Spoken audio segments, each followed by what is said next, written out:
¿Cómo vive el mexicano en la actualidad? ¿Podríamos decir que la vida que llevamos cotidianamente permite que alcancemos un estado de felicidad? Hablamos de esa persona que necesita interrumpir su sueño a las 4:30 de la mañana para pasar 2 horas en el transporte público y llegar a un trabajo que no le satisface. Un trabajo que limita al máximo los movimientos de su cuerpo y la libertad de su alma, para pasar todo el día en ese encierro laboral y repetir el traslado hacia su hogar, el cual solo ocupa para dormir. Baruch Spinoza, filósofo nacido en Ámsterdam en 1632, autor de la obra Ética demostrada según el orden geométrico, fue defensor de una filosofía de la armonía, de la luz y de la amistad. Para él, el fin de la vida es vivir alegremente, y desde la ética que Spinoza describe en su obra, en definitiva, la vida de esta persona antes mencionada no le permite alcanzar un estado de felicidad. O bien, en términos de este filósofo, lo vivido por esa persona no permite la afirmación de su conato. ¿Qué es el conato? El conato es aquello con el que cada cosa se esfuerza en perseverar en su ser. Representa la esencia actual de la cosa.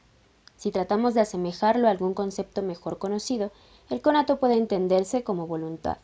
Entonces, el ser humano viviría en una búsqueda de lo que le permita afirmar su conato. Si pensamos a Spinoza con los ojos de la actualidad, es difícil imaginar un estado tal, un estado de felicidad total, pero no podemos negar que vivimos de las elecciones que llevamos a cabo y que en efecto tratamos de llevarlas hacia lo que podríamos decir es bueno o es adecuado para nosotros. Las elecciones son promovidas a partir de lo que el autor llamaría afectos y pasiones. Nuestra alma hace algunas cosas y padece otras. En la medida en que tiene ideas adecuadas, necesariamente hace algunas cosas, y en la medida en que tiene ideas inadecuadas, necesariamente padece algunas. Aquello que puede hacer padecer nuestra alma debería provenir del exterior, ser ajeno a ella, pues no sería natural que el alma busque destruirse a sí misma. Al contrario, mediante el conato, tendría que esforzarse por permanecer en el ser, pues solamente con la existencia del alma podemos suponer la existencia de un cuerpo y viceversa. Si volvemos al caso inicial, el ser que vive agotado por las exigencias de su cotidianidad, en un estado de malestar general que cada vez lo hunde más en un sentir de tristeza. El tiempo que pasa en su trabajo lo absorbe de tal manera que lo que sucede fuera del horario laboral ya no parece reconfortante. La simple espera de volver al cubículo que hace parar el tiempo y con él sus deseos ocasiona cada vez más y más odio. Ya no solo odia su trabajo, odia el uniforme, odia las corbatas, odia el despertador, el medio de transporte que utiliza, las sillas de oficina, el sonido de las teclas, odia a la persona del cubículo vecino. Pocos son los momentos que le recuerdan aquel dulzor de la alegría en su interior. Uno de ellos, la llegada de la quincena, porque el sistema actual ha tornado todo tan oscuro que el brillo de las monedas pareciera ser lo único que podría generar felicidad. ¿Felicidad real? No. Sin embargo, para esa persona sí lo es. El pago en la quincena provee unos días de supuesta felicidad. Pareciera odiar menos ese trabajo, pareciera odiar menos el momento en que decidió firmar ese contrato porque en algún lugar escuchó que la felicidad solamente la da el dinero. Al menos esos primeros días del mes serán un poco menos angustiosos, menos lastimosos. Lamentablemente no son suficientes para eliminar el odio que hace padecer al alma, porque pronto la sonrisa se desvanecerá mientras las monedas y la cifra en el cajero automático se hace cada vez más pequeña. ¿Qué sucedería si alguien viviera alegremente? ¿Es posible vivir felices? ¿Sería posible que un ser humano pudiera afirmar su conato? No solamente sobrevivir, sino vivir feliz con ello.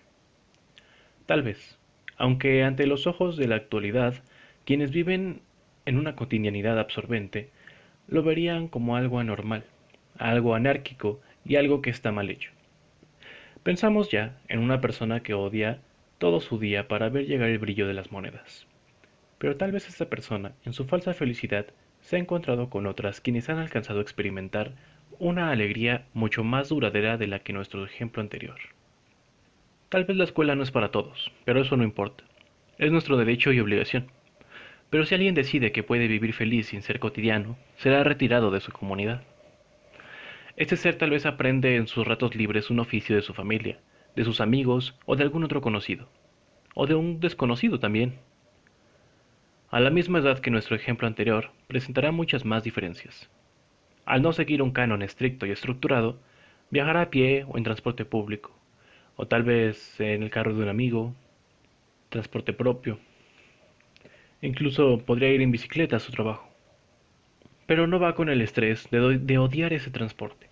Ha dormido lo suficiente, o tal vez no, pero lo ha hecho por decisión propia.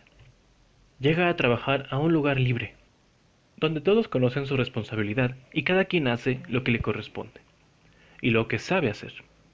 Trabaja en amistad con sus compañeros y con otros, porque saben que trabajando en un infierno el trabajo se hace mal. En vez de una oficina, tal vez es un taller, revisan algunos autos, llegan clientes que han conocido con los años, recomiendan, arreglan, facturan y venden. Al final del día, siguen siendo libres, pues han puesto en práctica lo que ya dominan, han comido con los amigos y han hecho bromas sobre los clientes altaneros.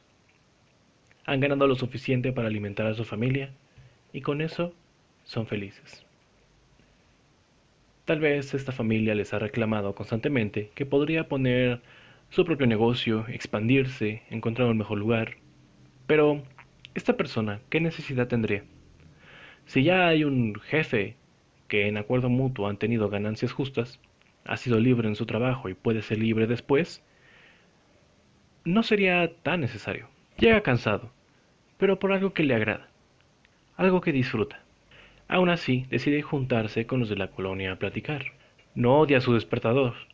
Tal vez se recrimine a sí mismo por dormir tarde, pero ha hecho un buen trabajo por años, instalando equipos que tal vez otros no pueden, algunos trabajos de experto. Ha recomendado buenas opciones a sus jefes y a sus clientes, que eventualmente se han hecho amigos. Hoy decide que no irá a trabajar. Su jefe no se sorprende, pues no es el único que lo ha hecho. Servirá que los menos maestros puedan practicar algo nuevo. Nadie se aburre de lo que hace. Por un día, si ya todos se conocen, no habrá más consecuencia. Esta persona, nuestro ejemplo, se queda en casa un día, juega con sus hijos, visita a su madre, se la pasa bien con su matrimonio. Y esta vez duerme temprano, para volver a disfrutar de su trabajo bien hecho el otro día. Un día no hubo ganancias, no monetarias, pero pudo disfrutar de su vida. Tiene la opción de disfrutar cada momento que vive. Afirma su conato a pesar de los reclamos de quienes los juzgan por no progresar, haciendo algo que seguramente le traerá más estrés, más angustia y menos tiempo para su familia.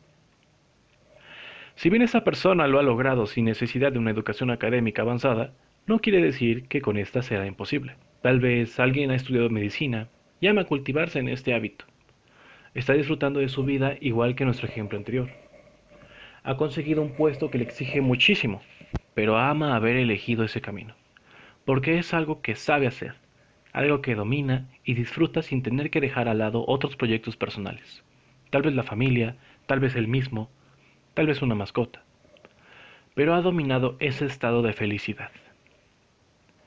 Un historiador, un cocinero, un carpintero, que han podido afirmar su conato, no porque ganen más que el otro, solamente porque disfrutan lo que hacen, lo que dominan y han sabido dónde construir su felicidad.